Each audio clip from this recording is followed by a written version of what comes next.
So I do have these ramps that have a 6,500 pound weight capacity, but today I'm gonna use this 2-ton low profile jack to get up under this Acura and see where this leak is coming from.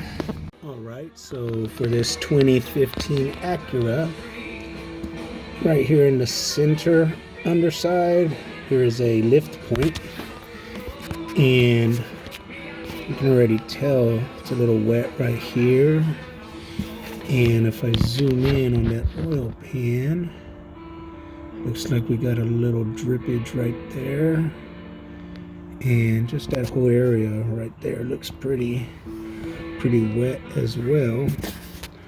So something going on up in her.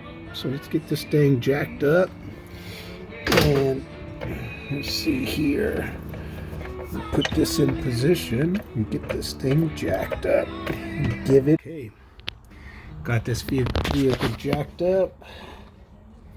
Got a jack stand back there as a backup or a safety. It's not ever safe to just rely on the jack only, because if someone was under this vehicle and you're using a jack only and this jack decides to give out or quit or fail, this vehicle is just going to slam down and cause some fatal damage in most cases. So it's always good to use a jack stand as a backup. So okay, so after doing an inspection of like my oil filter, which is not wet, and just kind of cleaning this area off, inspecting the drain plug, there was a little oil right here, but I cleaned this drain pan and this area here, just so I'll get to the reason why here in a moment. But I did notice that up in there on the bottom of the AC compressor, there was some oil on that. So I decided to go ahead and look further up on the other components, and I did notice that the top component here, the alternator, that looks like it's kind of wet as well. So it's kind of leading me to believe that my leak could be coming from this valve cover gasket. So what I did is I went ahead and cleaned around the edges of the valve cover gasket and the other surrounding components. I also cleaned off the alternator since it was a little wet. So what I'm going to do is run this vehicle for another week or so and see if those now cleaned areas in there, which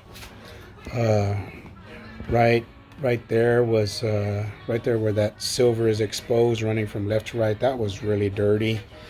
And my alternator right there, that was pretty dirty as well. So all of that is clean, and also the edge of this valve cover gasket was pretty dirty. So anyways, I went ahead and wiped all that down, and I'm gonna go ahead and let it run for a little while, and just see if those areas get dirtied up. And if they do, then I probably got a valve cover gasket, which is going to need to be replaced. This is the valve cover right here.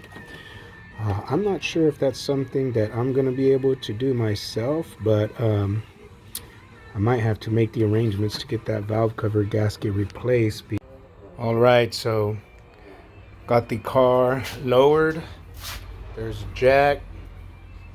Anyways, I like to take these times to, when I'm out here just kind of goofing off, just kind of clean the engine bay, wipe it down, kind of get into all the little grooves and areas, and clean this blue cap, you know, just kind of hit everything, especially with a nice oily little rag. Kind of gives it a little bit of shine and lubrication. But I just like when I pop open my hood I like for the engine to just be looking fairly clean and not all dusty and dirty and everything. So anyways, I will check back on those components here in the next day or a couple of days, and if I see that it's leaking from a high point from the valve cover gasket, that's gonna suck because it's gonna be an expensive repair. But I will keep you all posted and let you know what I find. So we'll go from there. Peace out.